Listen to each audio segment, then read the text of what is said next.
Costello III.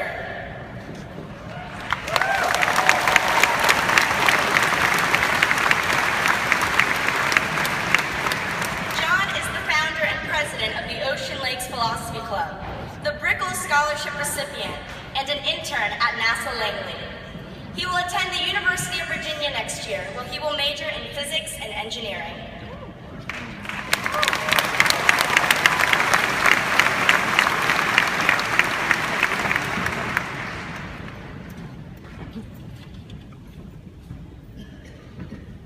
Good morning, Ocean Lakes High School, family, friends, and all who are here today to witness the graduation of the class of 2015.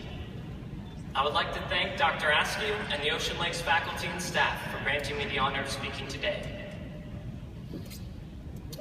This is it. Over the past few weeks, I've seen smiles, tears, and sighs of relief when graduation was mentioned, let alone anticipated. Leaving high school is an emotional time. In addition to the years we've spent together and the memories we've shared, we are quite literally about to begin the rest of our lives as adults in a world characterized by both confusion and wonder.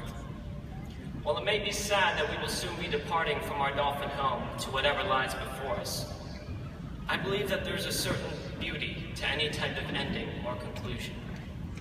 Beauty as an idea must be transitory, because the existence of a forever comes with the promise that something in the future will be better, or more beautiful, maybe even perfect.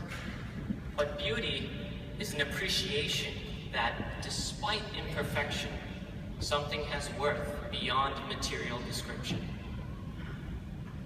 Our time at Ocean Lakes High School has been beautiful.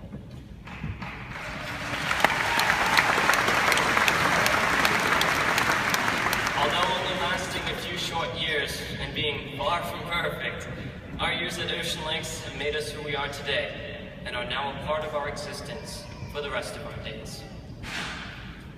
Yet, the most resounding feature of everything that I've said thus far is that it has all been said before. As of now, there have been 20 valedictorians from Ocean Lakes High School, in addition to thousands of commencement speakers from across the country who all have, with different words and phrasing, more or less recognize their high school experience as being significant. Throughout our lives, we try to be different. As conscious beings with sentient minds, we are inclined to think for ourselves, and sometimes become upset when others try to do it for us. We crave abstract concepts like individuality and creativity because we feel the need to establish our unique existence against billions of other people who otherwise share so much more than they care to realize. And yet, we have a natural tendency to conform, to follow the rules and to fit in so that we can be successful. We love using the instructions to guarantee the right result, to construct our world according to plan, a plan based on the past learnings of others because of reason, not because of identity. Every day of our lives, we have to decide between innovation with the chance of failure or tradition with the risk of blending in. How often do young adults like you and I dream of the opportunity to be noticed while also vowing to be on top of the world one day, even if it means playing it safe? Why do we quote others so often, struggling to come up with an original idea despite living in present day, a time experienced by no other human being before us? We spent the majority of our lives as students learning how to act, but rarely asking why.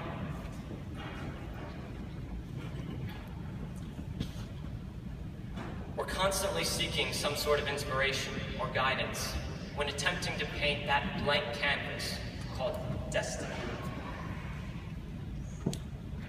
I like to think that we haven't given up, that we don't just tell people to make a difference or to make your life mean something, whatever that means.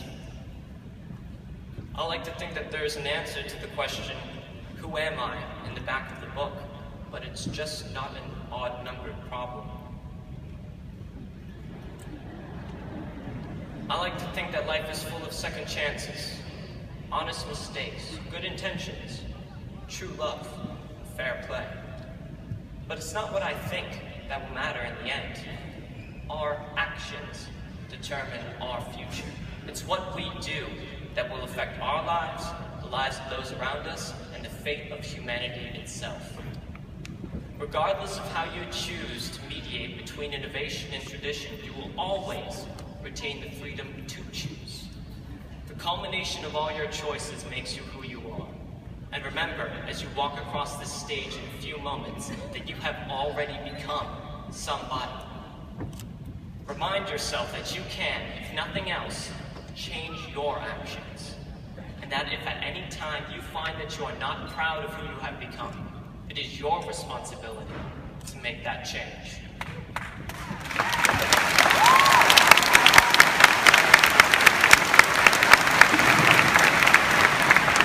I stand before you, Ocean Lakes High School class of 2015, humbled by the sheer amount of potential before me. Some of you could be the next great artists and writers, capturing the human condition in ways never conceived before. Others could be the next great scientists or engineers, building the monuments of civilization to stand the test of time. The world's next politicians, athletes, musicians, business professionals, teachers, entertainers, and specialists of every kind could be seated in this very room. It is up to you to figure out who you are and what you are going to do with your life.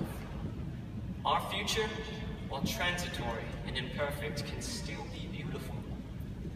In the end, I hope that you all can find beauty in life, that you can look back on your actions and be proud to say that you did something. And that is why we are here today. We did it, the class of 2015.